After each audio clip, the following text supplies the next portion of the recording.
Hi there.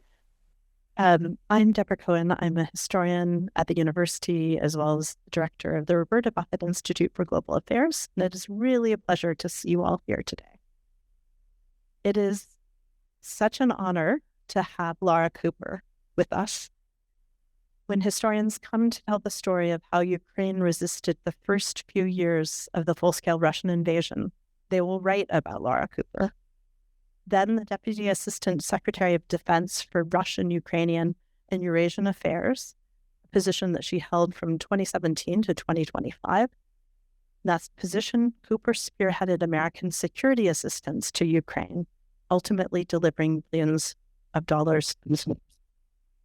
She also took the lead in organizing an unprecedented 50-nation group to coordinate military and civilian aid efforts so that Ukraine would get the right radar systems and ambulances and armored vehicles. She presciently saw how important drones would be to the Ukrainian strategy, just as she earlier had the foresight, after the Russian invasion of Crimea in 2014, to assist the Ukrainians in reforming their army into a much more NATO-compatible structure. Cooper served in the U.S. government for more than 25 years.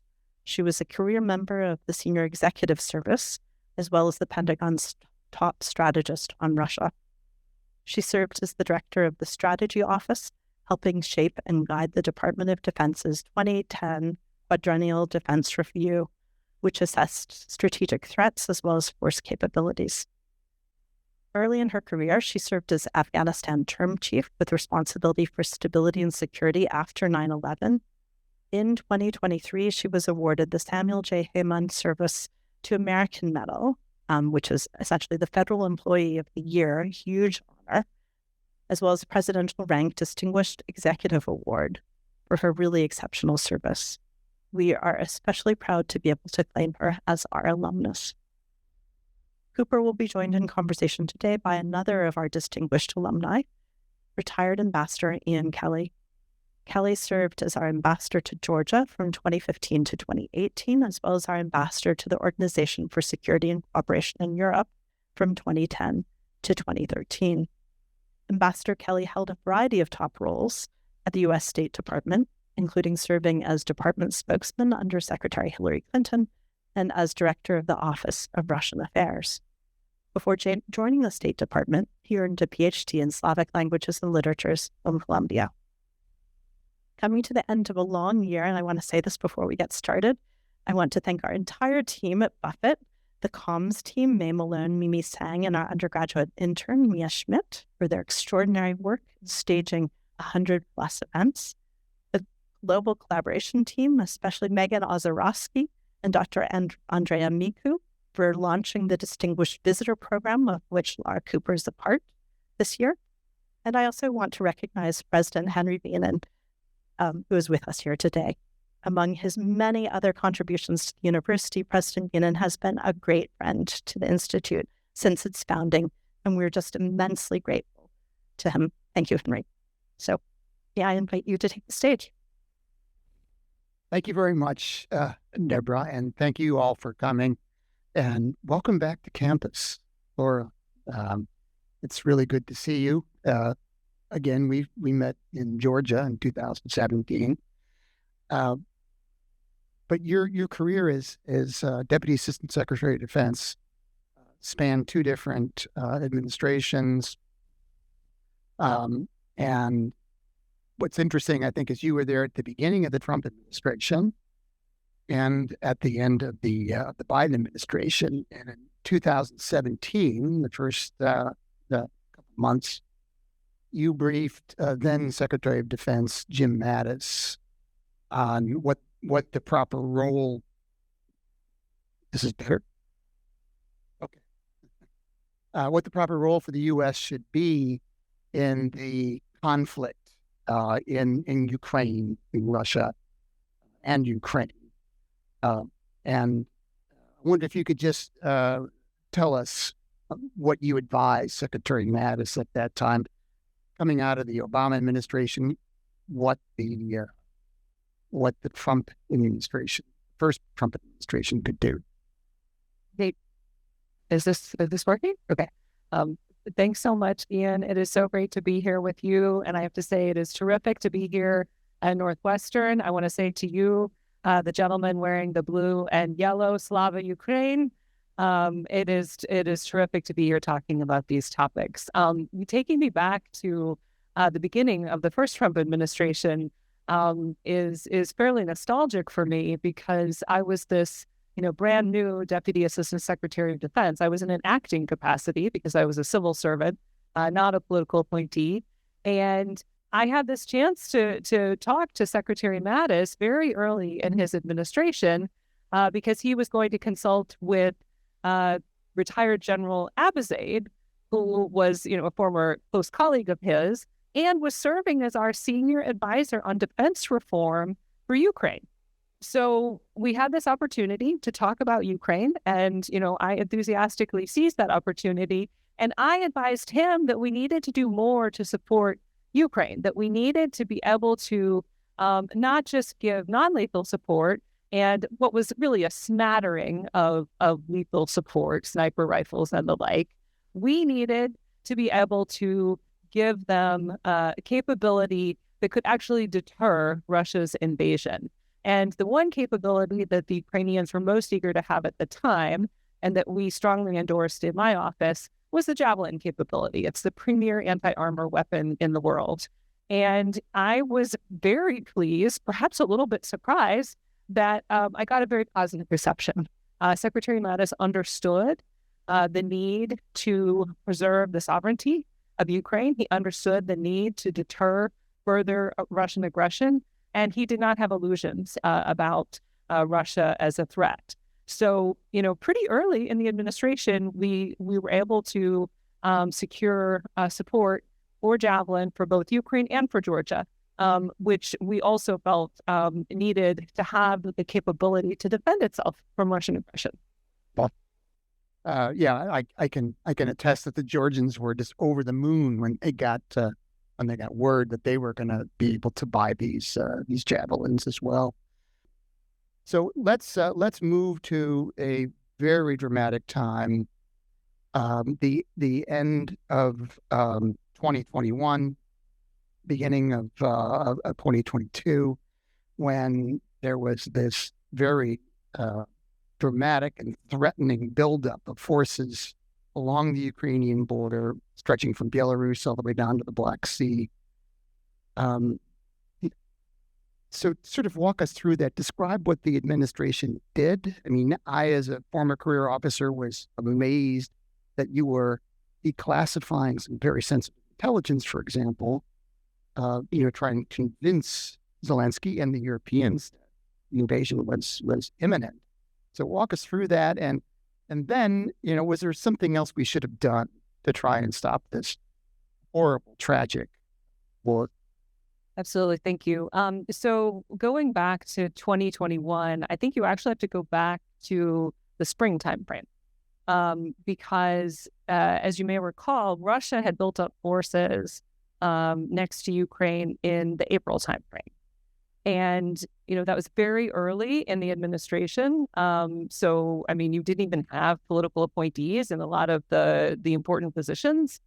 And at that time, I was one of those people, and many members of my team were right there with me, very concerned that Russia was going to do something dramatic and, have a cross-border invasion of some sort. So back in April, we actually prepared our first presidential drawdown package. And so we looked at different capabilities that we thought Ukraine could use. What could we get over there really quickly? How might they defend themselves? And we pulled together a package, but we were told, wait, because we didn't really have a full body of, evidence that Russia really was going to invade at that time. And, we were watching. And at the same time, President Biden was planning on having his first meeting with President Putin. And, the idea was watch, but, give the president some space for that meeting. And, obviously, if Russia moves, we need to move faster. But people weren't really taking it very seriously. So then in August, actually, President Zelensky visited the United States. He had a wonderful meeting at the White House, and he came to the Pentagon, which was a pretty unusual thing for a head of state to do. And that was when we actually unveiled that package, because we were concerned, Russia moved its forces, some of them, but they left a lot of their equipment. I think they're coming back. I think this isn't just a little exercise here. So we provided that first package.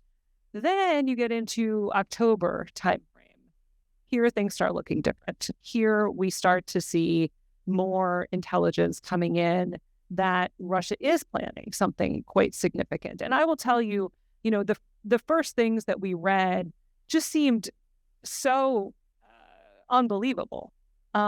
It seemed to show, especially as you progress through the fall and we're getting more and more information, it seemed to indicate that, Russia must know something that we don't know, because what they are talking about doing is so big, and it involves really the removal of the government in Kyiv. And why do they think that they'll be able to do this? What do they know that we don't know? And honestly, that feeling persisted until after the full-scale invasion, this feeling of, maybe there's other threats that we don't know about.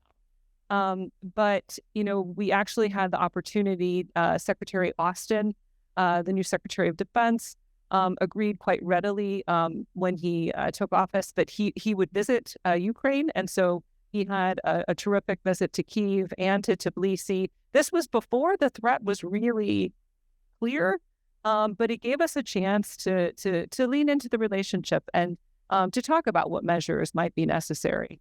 But then by November, very quickly, it was becoming clear to us that this was real. So that's when we geared up the strategic declassification machine. And I have to give huge credit to Avril Haines. Avril Haines, who was the Director of National Intelligence, she really applied this principle of, what do people need to know and how do I get there to help them know, which usually was something you would only really apply within government.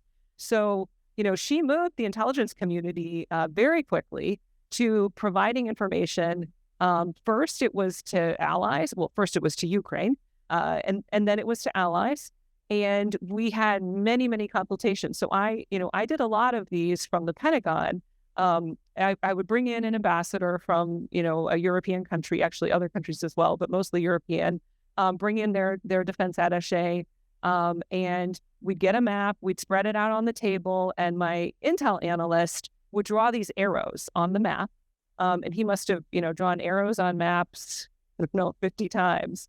And we would show them, this is where we think Russia is going to move its forces. This is what we think is going to happen. And initially, people were really shocked, and they weren't prepared to believe that this would happen. But we kept at it, and we kept sharing information, and we kept moving ourselves. So we mobilized another presidential drawdown package, bigger than the August package, and we started just moving it to Ukraine as fast as we could. Ammunition, javelins, stingers, all kinds of capabilities that we felt like they could use immediately. They would need almost no training, very little training. They could just use it right away. So we kept pushing this into Ukraine, and started to realize that the allies were believing when we started talking about what we would do with NATO, because we recognized we would need to fortify the eastern flank of NATO. We didn't know where Russia would stop. We didn't know if Russia did know something that we didn't know, and that they would, be able to be successful in Ukraine. So we had to move forces to Eastern Europe. And I was really, pleasantly surprised at how receptive the allies were to doing this. Allies who previously had admonished me, actually, for calling for lethal assistance to Ukraine, because I had public speeches calling on the allies to provide assistance, and then, there were allies that didn't like that. Allies who had previously been concerned about being overly provocative with Russia, they were supportive of moving forces to the eastern flank. And so we had this whole plan. At the time, it was General Walters, who was the Supreme Allied Commander, and he developed a plan to fortify the eastern flank. And, in February, before the full-scale invasion, we had a major meeting of NATO defense ministers. And, sitting in that room, it's that room with the oval table, and, you have, each defense minister sitting at the table. And it was time to approve the plan for, these forces to be moved and to be ready to respond. And it gave me chills. It still gives me chills when I think about how every ally approved it, which is, really moving the alliance at light speed. We had never seen anything like that. The public domain was also really important. I probably did, I don't know how many briefings I did to members of Congress during this period of time. But, all the national security committees, we were briefing them with the full intelligence. And then the Ukrainians, circling back to that, they were the first that we talked to. And, again, obviously they didn't want to believe that this was true initially. But their military and security services actually readily did understand that this was, a highly plausible threat. And they began to make preparations. But, publicly, we had this dilemma because, President Zelensky, and I totally understand his perspective, was certainly concerned that if you start talking about this, everybody's going to leave Ukraine. And you're going to have the international community is going to leave. And, businesses are going to leave. And Putin might win by tanking the economy, even if he doesn't invade. So there was a genuine and I think totally understandable concern there. So I think really that's why you didn't hear these loud proclamations from Kyiv about, being concerned that the Russian war machine was bearing down on them. So I think that, we got to a place where the Ukrainians, did what they could to prepare. We were biting our nails in my office, trying to figure out if, the ammunition deliveries were going to make it across the border in time. Literally, we're watching and we're trying to see, are they going to make it across the border? The airport obviously was shut down. And so it was hard to get equipment in quickly. They did make it across the border.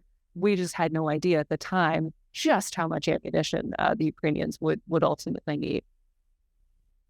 I think, a lot of us were really impressed by the Ukrainian pushback, by their immediate response, particularly for this long column coming down from Belarus towards Kyiv.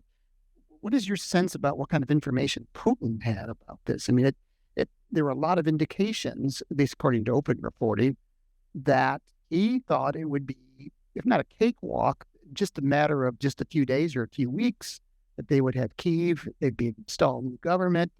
But was that your sense too, that he had bad information on this, or was he overconfident? Part of it is a mindset, and it's a deep-seated mindset that doesn't just apply to Putin. There are others in Russia who have consistently underestimated Ukraine and have looked down on them as somehow lesser. But part of it was, in fact, really bad information and a really poor understanding of the readiness of Russian forces and, poor command and control within the Russian forces. So I think Putin really did believe his advisors when they said, we have this plan, we're going to topple the government in Kyiv. We know what people are thinking throughout the country because we have people everywhere, and, we will be successful. And look at how many forces we've amassed. Look at all the capabilities they have. The ragtag Ukrainian army, there's no way they can stop us. Remember 2014? And I think that kind of mindset, coupled with the actual lack of capability and planning in the Russian forces, and then of course the secrecy. I left this out of the last narrative, but we sat down with the Russians before the full-scale invasion in January. We had the last strategic stability dialogue meeting, and it was apparent that a lot of them didn't even know what was going to happen. This was so compartmentalized within the Russian system. And then, the soldiers on the ground, they all thought they were there for a training exercise. if you don't know what your mission is, it's very hard to execute that mission. And if your leaders are only inclined to tell the good news story to their leaders, it's also, it's going to be hard to execute that mission. As somebody who has served both at the OSCE and NATO, I think the thing I was most impressed by was what you were talking about, this collective that you gathered of 50 countries to try and support Ukraine. It's just really extraordinary, especially coming off of 4 years of an administration that was really talking down the alliance and doing a lot to alienate the allies. So walk us through how this rolled out. It's tremendous effort of Secretary Austin and the president himself that get this big coalition to support Ukraine. Thanks. Well, huge credit goes to Secretary Austin, because he recognized, as we were, in the month of March, entering the month of April, the U.S. had been, full steam ahead, nonstop focus on U.S. security assistance to Ukraine. We were talking to the Ukrainians every day. We were trying to make sure that we could get our stuff out the door. But there really wasn't much coordination during that, that first month with the international community, even as countries were reversing long-held stances. I mean, all of the countries of Europe, which was basically all of them that had not provided lethal assistance previously, were suddenly trying to figure out how to provide lethal assistance to Ukraine. And so you had all these different streams of assistance that were coming in. For the Ukrainians, it was so much to manage. I mean, they were fighting a war and trying to communicate with the outside world about what they needed. And their own process of communicating that was, difficult to organize while they were fighting. So it was Secretary Austin who said, we have to bring everybody together and we have to figure out how to work together as effectively as possible to support the Ukrainians.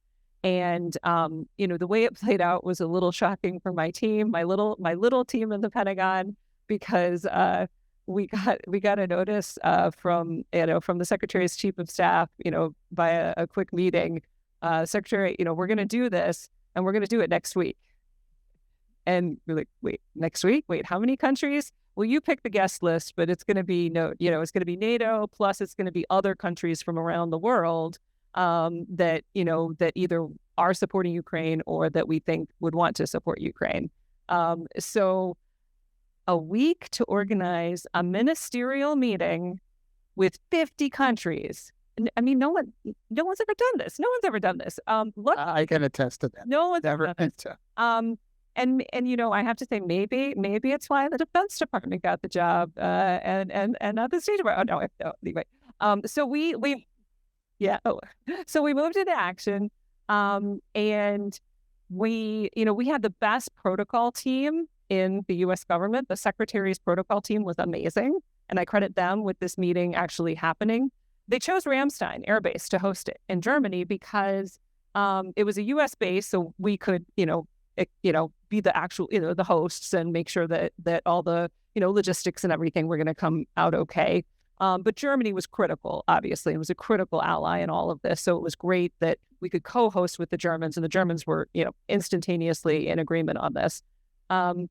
And the other thing that nobody really appreciates is has a really nice ramp where you can park a lot of aircraft. So we could get all the ministers on their aircraft in. They could do the meeting, which is like an all-day meeting, and then they could leave. So everybody agreed to attend. We had like 100% agreement on attendance, also kind of unheard of. So at that meeting, we started a process that really involved us providing clear communication on what Ukraine needed, giving a platform to Ukraine. I mean, Defense Minister Reznikov and the General Staff team that showed up each time, and then Defense Minister Umerov, they would always provide, their assessment of the battlefield and what equipment was necessary.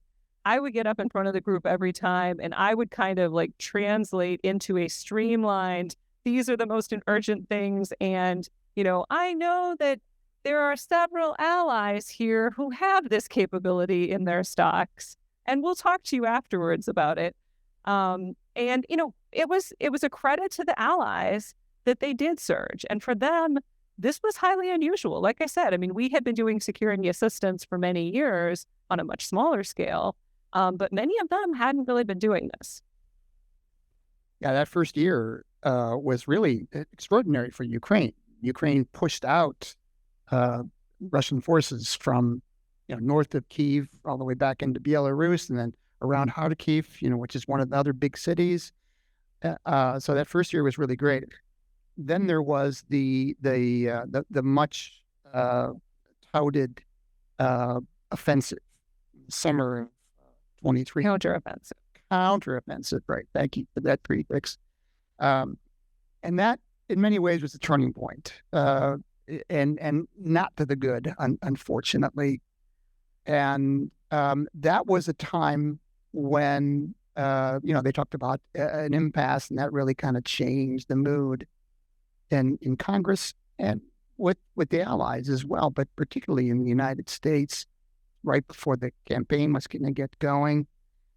And of course, the Biden administration took a lot of criticism, especially from the Republican Party, criticizing the administration for either being too slow in giving the Ukraine the kind of weapons they would need to reach, deep into Russia, or in not providing, weapons like F-16s and things like that. So, how did you respond to those kinds of criticisms from the media and from Congress?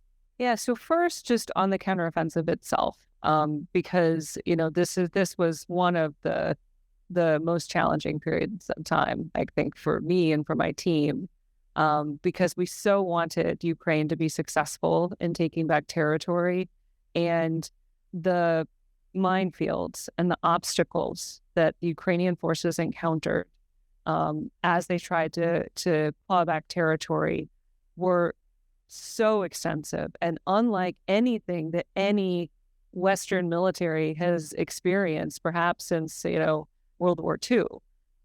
It really was overwhelmingly challenging, and I think more so than we expected. The point of contention with the counteroffensive was partially equipment and it was partially strategy, and it's kind of both. So the Ukrainians were asking for more equipment, and at the time they were asking F-16s, everything, but at the time, ammunition was actually a really big issue. And they gave us a request, and they talked about this publicly as well, for, I don't remember how many thousands of rounds it was, millions of rounds. It was more than the entire world's 155 ammo producers could produce in an entire year. And that was what was, what they felt was the requirement for these operations. And I think there wasn't an understanding, and this was fundamental throughout the entire war, an understanding of what do people actually have in their inventory, like what's possible, and where are there actually genuine gaps that no amount of production is going to cover in this time frame. And so we faced that with 155. We faced it later with ATACMS and with other long-range strike, where the assumption was that it was escalation concerns that were, holding us back, and that we would just give F-16s or ATACMS or, other Tomahawk, other capabilities, if only we weren't so worried about what Russia would do in response. There were actually a ton of practical and inventory issues. If you're going to provide something, you need to provide it in enough quantity that the Ukrainians can, use mass, and that they can provide persistent pressure. Otherwise, Russia can just, reconstitute the capability, and you have this very fleeting success. But, our inventories just were not where they should have been. Now, on 155, ultimately, we ramped up production because it's actually not that technically difficult to do it. And our allies ramped up production. And now, Rheinmetall, I think, is going to produce more 155 than the United States in a year, which is extremely positive.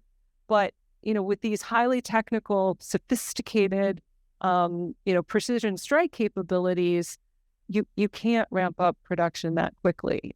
So it becomes a real issue. But, the Ukrainians wanted to be able to attack on multiple vectors. So that requires more equipment. That requires more supplies, and we couldn't support that. So there was this discussion of let's focus all the attention on one vector and let's go quickly. But the timing ended up being much later, and the forces were spread out. So that's the part of the Ukrainian strategy that was flawed, trying to do it in too many points, not. Yeah, I mean, I think I'd love to have this conversation with some of my Ukrainian colleagues, but I mean, my sense is that they genuinely believe that we could provide more than we physically could, and so there was a real tension there. And I think also, this is something that that I've tried to sometimes explain to American colleagues. It's really hard if you're the leader of a sovereign country to decide, I want to save this territory, but this I'm just going to let go. And I think that, there was a difficulty in choosing where to actually focus. And there were issues at the military level, differing strategies, differing plans, differing desires to lead versus support. Yeah, that must have been difficult for Pentagon planners to balance between telling them what the best strategy is, and you don't want to get into the idea that you're actually telling them to do this, or we're not going to support you. That must have been frustrating too for a lot of defense planners. It was very difficult, and I think this is where, one of our first objective was to ensure the sovereignty of Ukraine. I mean, that was the top focus. But, the second objective was we wanted to avoid a U.S.-Russia war. And the main way in which this actually manifested in terms of the decision was made because of that priority was actually our presence on the ground. So, we shut down our embassy, and then we only gradually built back in the spring, in the early summer timeframe. And when we did, we were very careful about how many military would actually be in Ukraine, because our policy objective to avoid war with Russia was to demonstrate that we are not fighting alongside the Ukrainian armed forces. We do not have a military presence in Ukraine that is part of the fighting force. And so that was a very important policy priority. And I think that actually is accurate to, one of Putin's greatest possible concerns if NATO actually entered the fight. But the consequences of that, I don't think that people really understand just how difficult it was in Afghanistan, in Iraq, in, Korea, in World War II. We were always fighting alongside our allies and our partners. We were seeing the same thing. This was a war that we were, wholeheartedly, supporting the Ukrainians, but we were doing it through, video teleconferences and phone calls, and, our understanding of the battle space from images, but not actually there.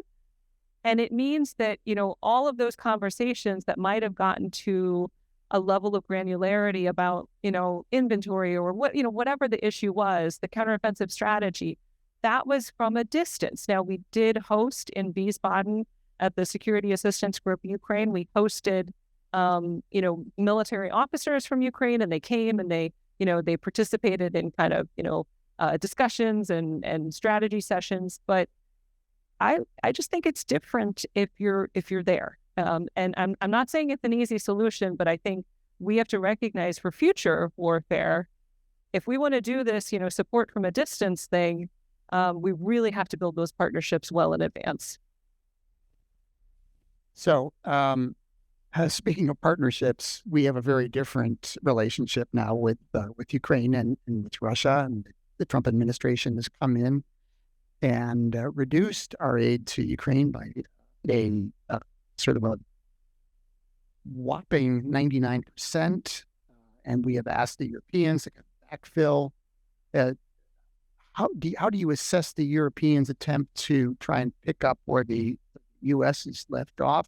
And probably more importantly, how do you assess how Ukraine has been able to provide for their own defense. The Wall Street Journal last week even suggested that Ukraine has been able to turn the tide because of their strategy with drones. Yeah, absolutely. So, going back to this question of, and I call it investment sharing. I hate the term burden sharing. I think it conveys exactly the wrong connotation. But on that topic, it's important to know that, during the Biden administration, the Europeans were doing a lot. We were number 14 on the list of countries providing assistance to Ukraine, security assistance, when you count it as a percentage of GDP. So there were 13 other countries that were doing more than we were doing as a percentage of GDP. I would trot out this statistic in congressional briefing after congressional briefing, and somehow, the public messaging on this was always that the Europeans aren't doing anything, or that the U.S. is spending a lot more than we actually spent.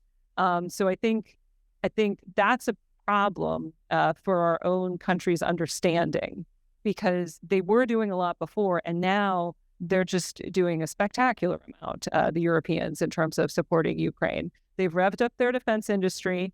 They are serious about partnering with Ukraine.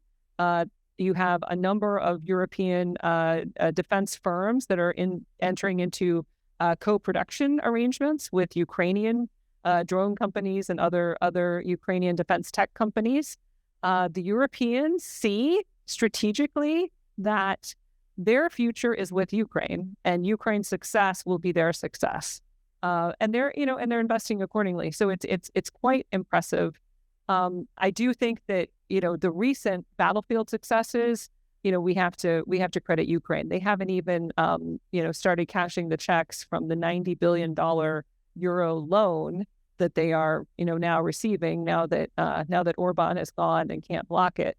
The Ukrainians have been able to grow their drone production to millions per year, and they now in the recent past anyway, they have actually exceeded Russia's long-range strikes. So Russia keeps pummeling Ukraine with these long-range missile and drone strikes.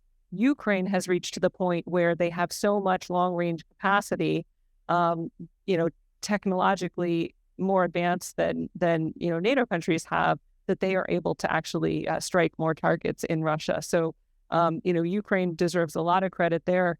They offer a lot more than just a platform. It's a whole suite of training, doctrine, data, AI, software, and they keep updating it all the time.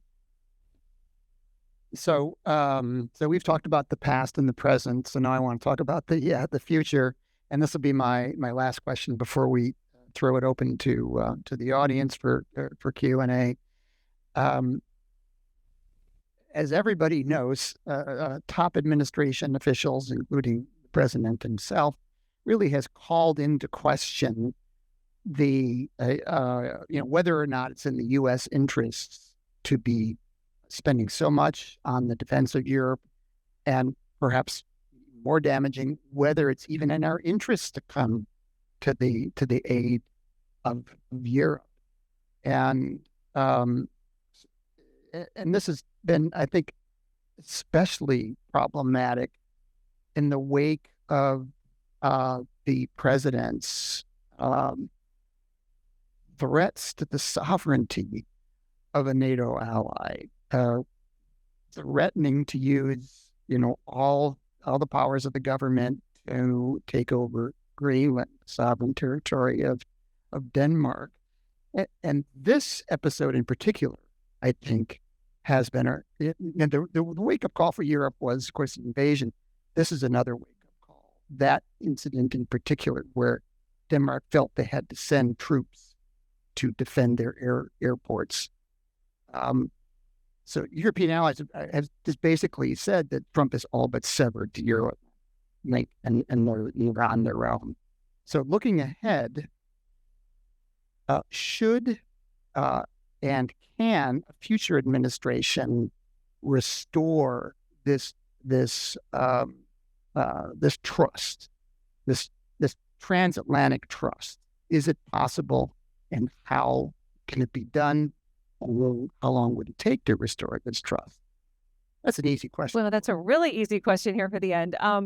So, I am, I was deeply concerned about the threat to Greenland, about the false statements about NATO allies and the kind of bullying of NATO allies. That said, I am more of an optimist about the future of the U.S. and NATO, and the future of the U.S. relationship with Ukraine. I think we're in a very difficult spot right now, and things could still get worse before they get better.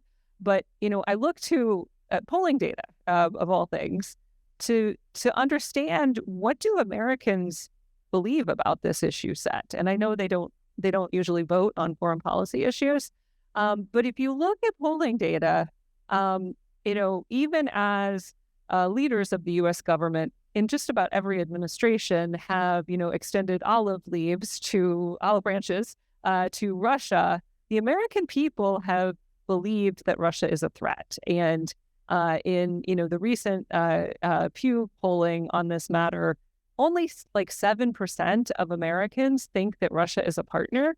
The rest either categorize Russia as an enemy or as a competitor, with more siding on the enemy side.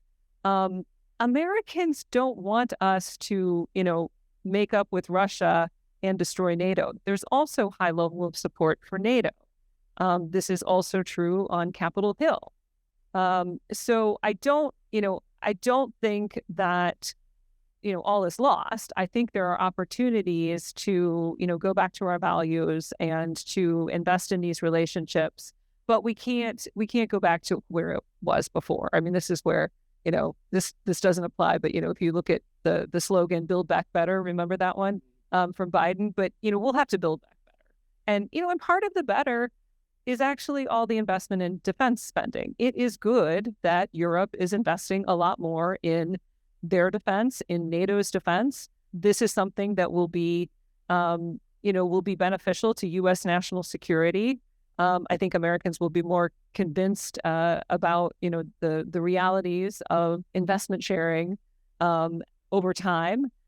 But the feeling of mistrust, the frustration over, the abrupt cut to U.S. assistance to Ukraine, those feelings will persist for quite some time, and we'll have to really work to develop these relationships. But I firmly believe it's not just in U.S. national security interest; it's also in our economic interest. I tend to follow the economics of the defense industry more so than other industries, and right now, I think American defense industry, they might start to feel a sense of, fear of missing out, because the Europeans are really benefiting from the knowledge that they're getting from their Ukrainian partners.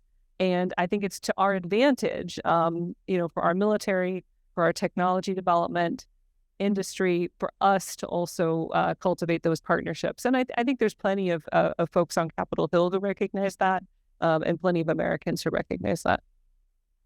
Thank you. So we'll open it up now. Hi, thank you very much. I'm Ina Tarsi. I'm a PhD student at the Department of Political Science. And I would like to pull a little bit on the thread of the last question. So recently there's talk about a plan B among European partners. And in fact, I think The Economist just a couple of days ago called Mark Rutte delusional for not having entertained it sooner. I'm wondering, how do you think a plan B vis-a-vis NATO would go down with the current administration? Well, I actually haven't seen the specifics in that article, so I don't want to speculate. But I mean, the big issue here is the nuclear deterrent, of course. Europe is moving along expeditiously, I think, to try to build out defense capability that could, potentially substitute for U.S. capability. It's very hard to substitute for everything quickly. I think it'll take some time.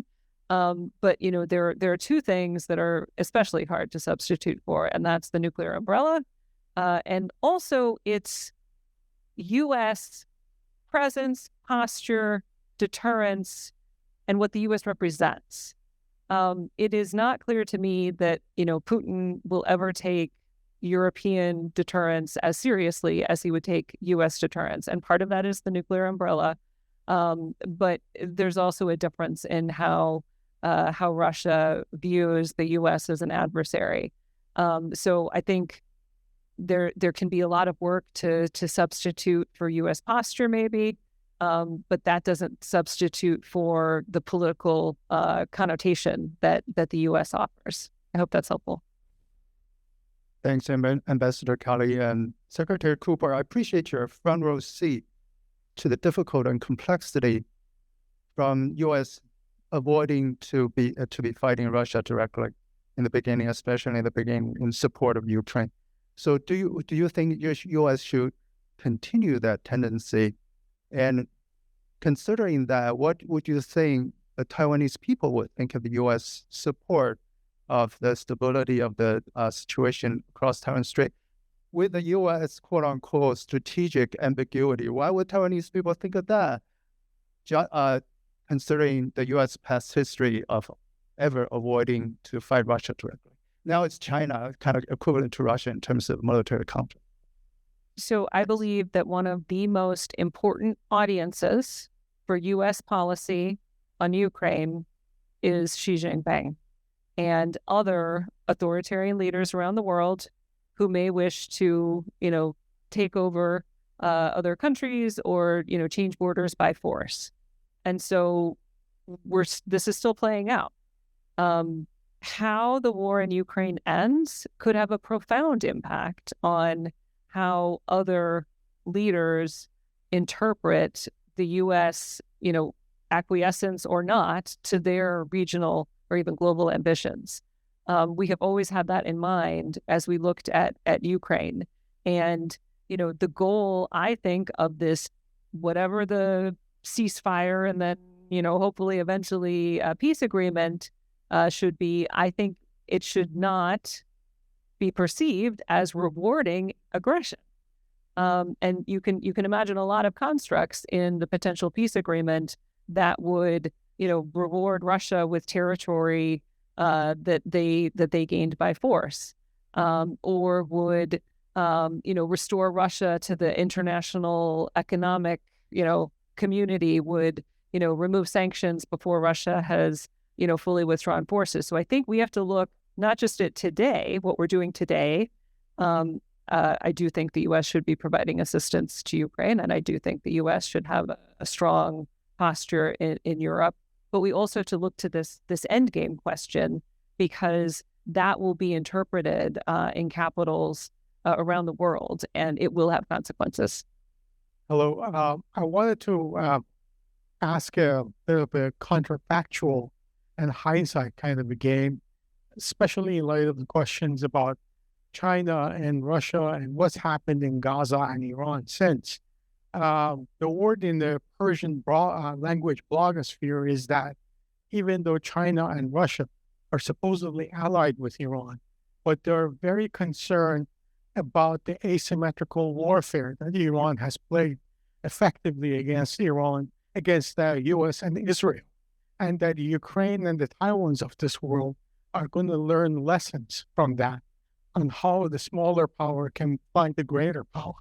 And so I'm thinking about, in hindsight, could Ukrainians have done some things more effectively using asymmetrical warfare strategy?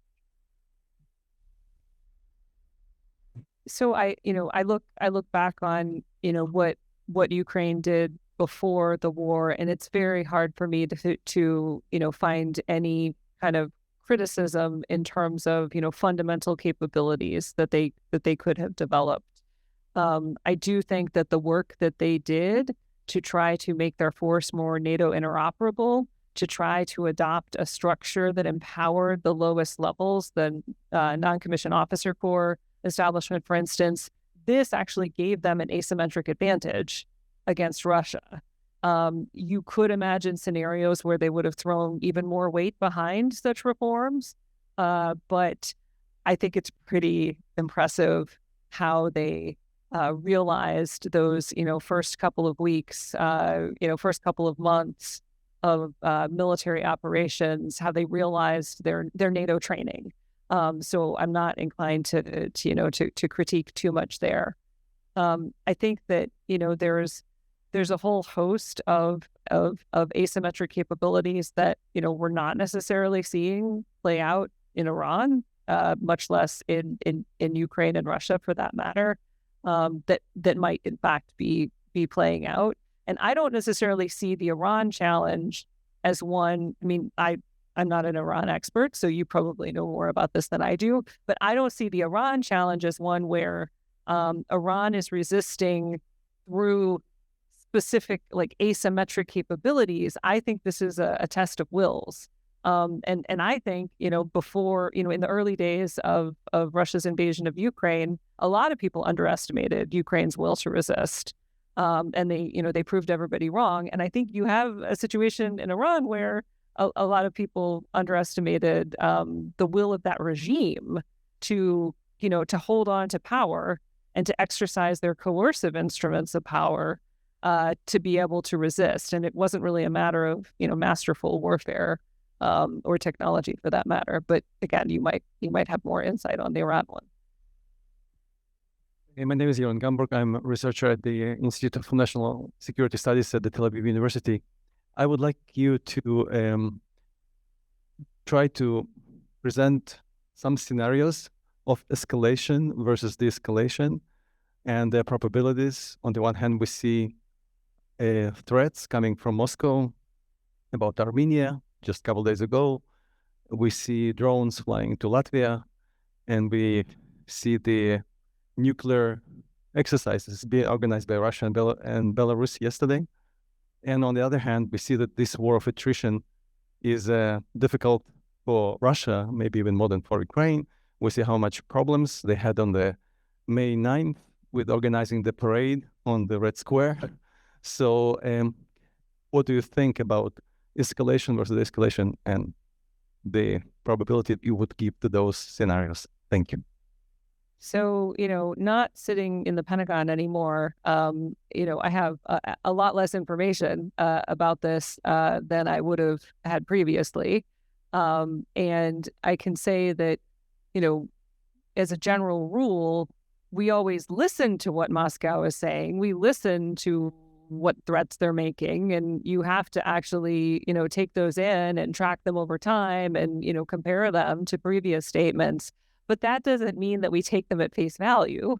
And there's all kinds of other indicators that might show what Russia is really planning on doing. And we're always looking at those. The other thing I would say is, Russia is actively testing the West. And, Russia is using the opportunity of the U.S. pulling back from NATO, the U.S., playing a divisive role in NATO, to kind of foment additional division. At least that's what Russia wants to do. I don't think they've been very successful.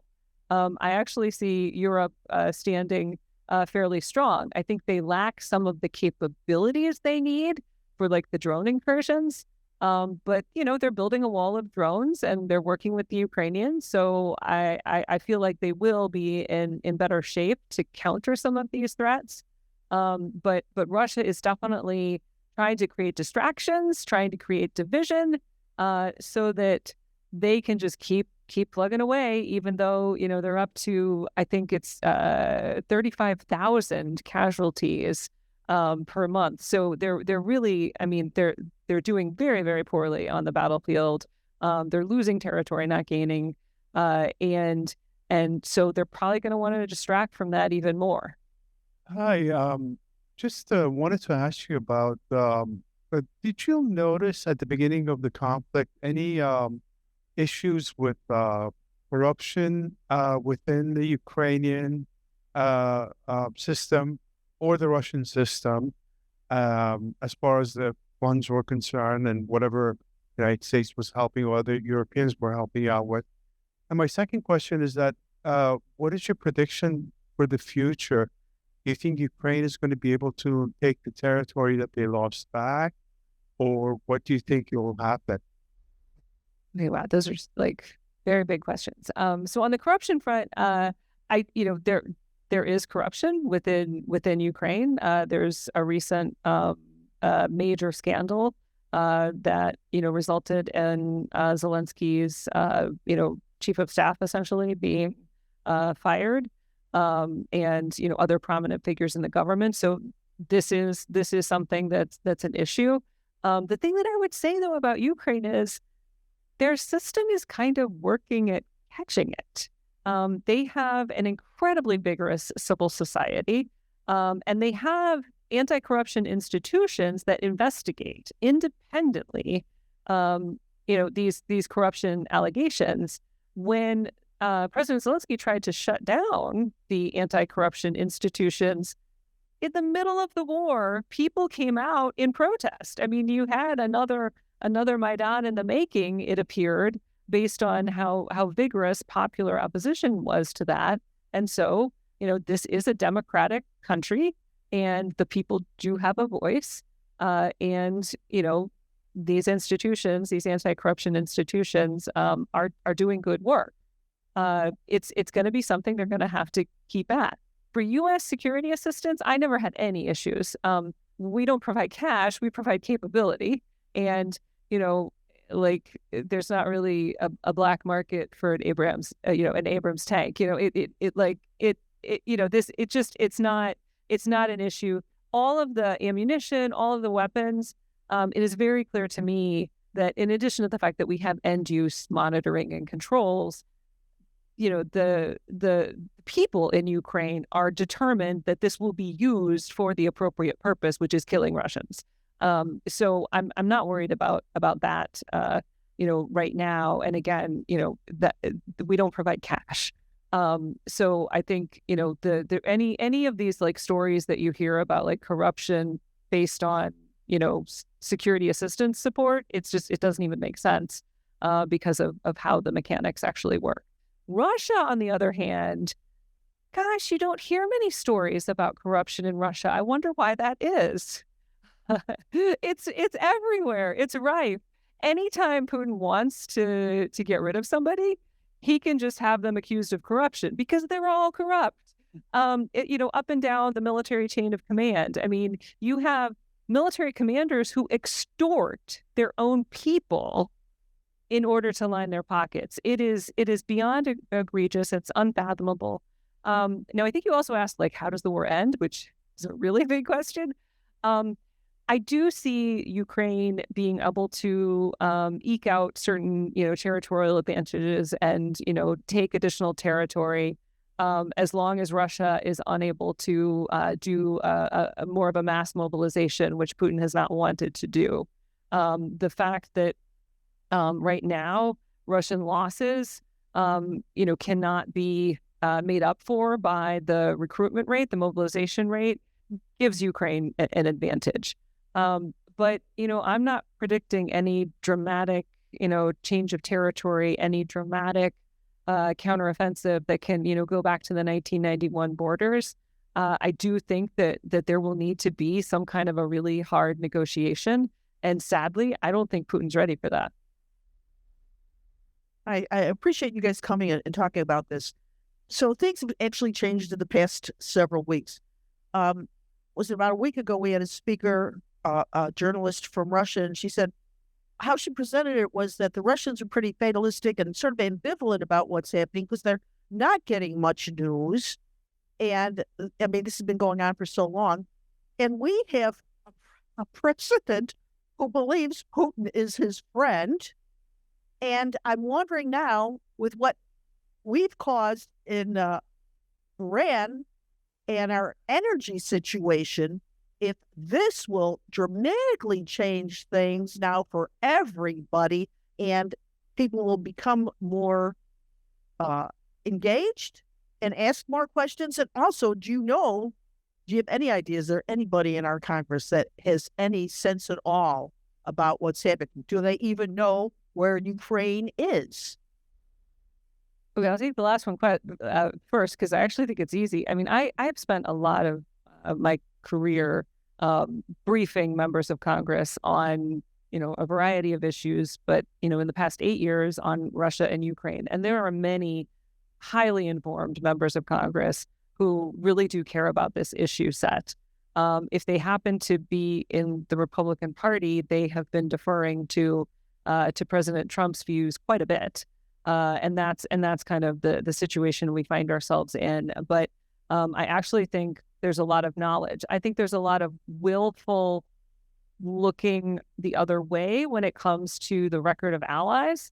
That's where, I was expressing my frustration that we would explain just how much Europe was doing, and how they really were in many respects, carrying their weight when it comes to Ukraine assistance. And then, the public statements you hear out of politicians, present a completely different picture. So I think that's quite frustrating.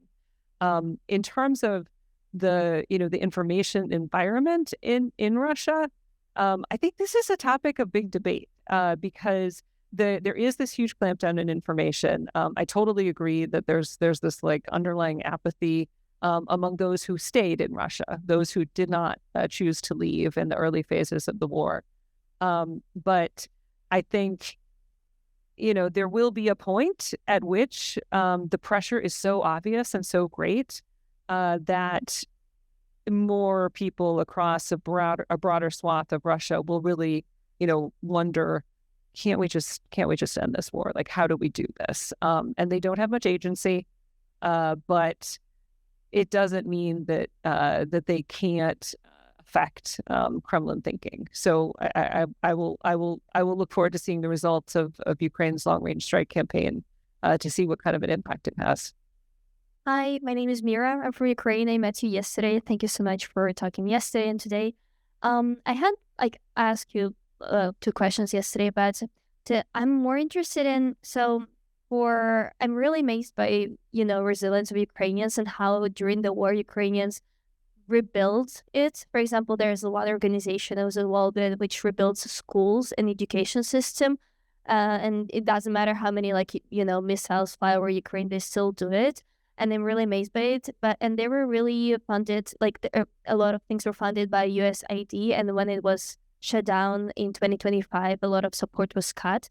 So my question is, do you think we can expect support towards facilitating the rebuilding of Ukraine from U.S. government in the near future? Thank you. Thank you. Again, I think here there's a divide between what you hear from ordinary Americans about foreign assistance and what we're actually doing. I think that, polling always shows that Americans think we're spending way more on foreign assistance than we actually are. So then when they're asked, do you want to cut foreign assistance? They say, well, yes, of course. We shouldn't be spending all of that. But their underlying fact basis is incorrect.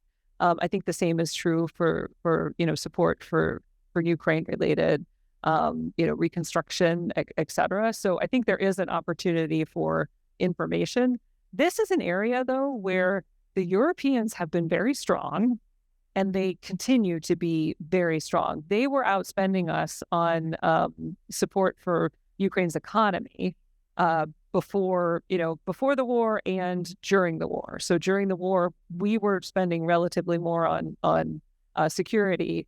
And relatively less on economic support. But the Europeans have always been spending a lot on economic support. I would go back to U.S. policymakers and say, this isn't just about aid, this is about opportunity. I think that Ukrainians have proven themselves to be some of the most talented, capable, resilient people in the world. And there are a lot of excellent business opportunities in Ukraine after the war is over. So don't you want the U.S. to be lending a helping hand as this visible sign of support, and then have the U.S. private sector be able to come in and, enjoy these opportunities? And Okay, well, I think it really comes down to leadership. And I think the way you've taken us through those 8 years, 2017, 2025, as Eric said, you gave us a front row seat to that whole process. I know I have more questions, but where we've come to the end of the program, if we could have a round of applause for Laura. And thank you all for coming.